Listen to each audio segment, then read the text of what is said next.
we cut off. Take me back to 90, 2106, your first Class A state championship. What do you remember about that? I remember bits and pieces of it. It was like 30 years ago. Yeah, I think that was my first time swimming at Eastern, I think. And going in that, those of you who have been there, it's like, that big, huge, that was my first time being, I think, in a big long course single, natatorium like that, with the splash deck pool. And so it makes it look even bigger. And they got, the blocks that are really the standard height. And I was intimidated. Long story short, I was intimidated. I was like, what the heck am I doing here?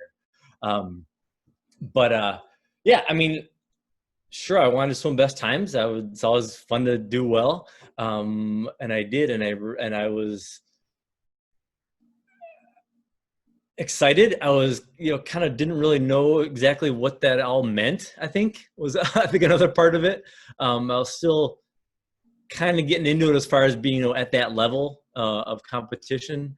In a nutshell, I'd say it was fun. I had a lot of people congratulating me. People, I don't think I've ever had, that many people I didn't know congratulating me. That was kind of new to me.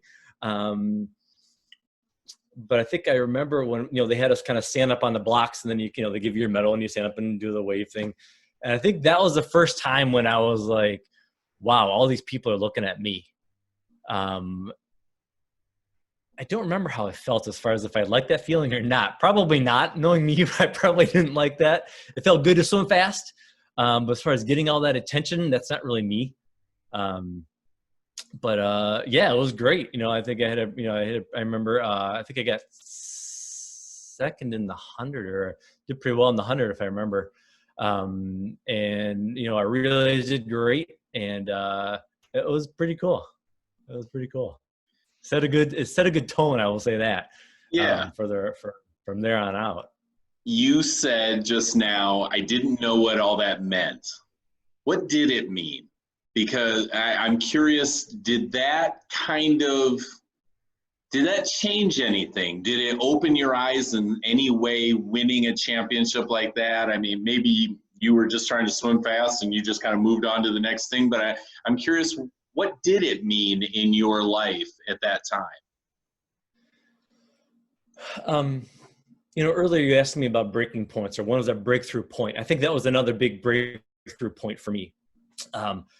Being,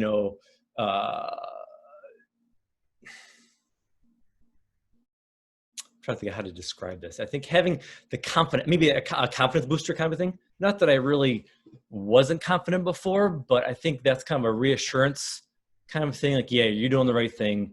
You got a gift here, go with it. Kind of one, I think it was maybe one of those kind of feelings. And I think that kind of set me for the next few years. And then beyond that, as far as, knowing that I can be at that level or beyond.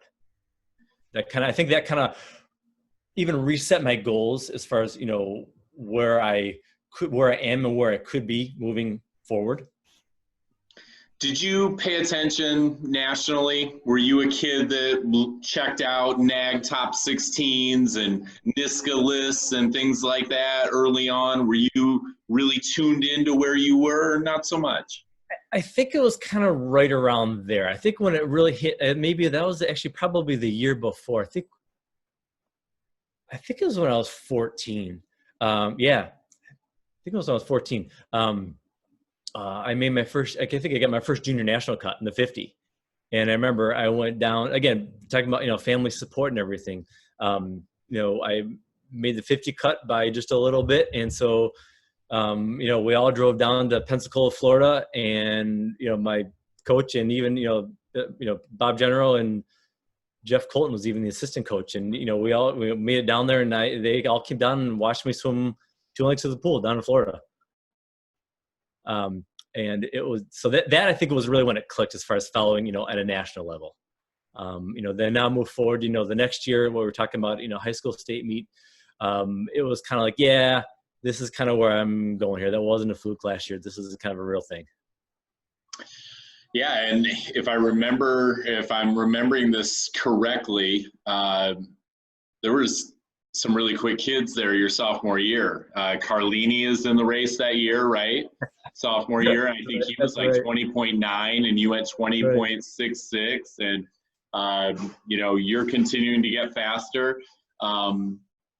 I know it's really tough to like pinpoint any of those years, but do you remember anything about that sophomore year and breaking 21 for the first time? Um, that was probably it, is breaking 21. It's, anytime you get through big barriers like that, that's kind of a big thing. And yeah, that was, winning was nice. It's always kind of icing on the cake, but, I was always a fan of, you know, do your best. Swimming is one of those individual sports where you really don't have any control over other people. You can do what you got to do. The clock doesn't lie. The clock tells you what you did. Um, you can get excited and try and beat people, which is all, in sprints, it's kind of tough to kind of get a quick look to see where you're at. Everyone's kind of usually pretty close. So you just got to kind of, swim your own race.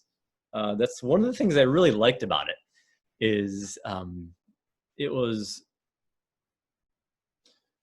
me. The things I was doing were for me. Don't get me wrong. Being a part of a team is a lot of fun. That, again, helps you to get to that next level. It gives you that extra excitement, in the pool deck when your teammates are cheering you on. That really fired me up a lot, but, once that horn goes off and you dive in, it's just you, doing as best you can. And that kind of got me fired up a lot.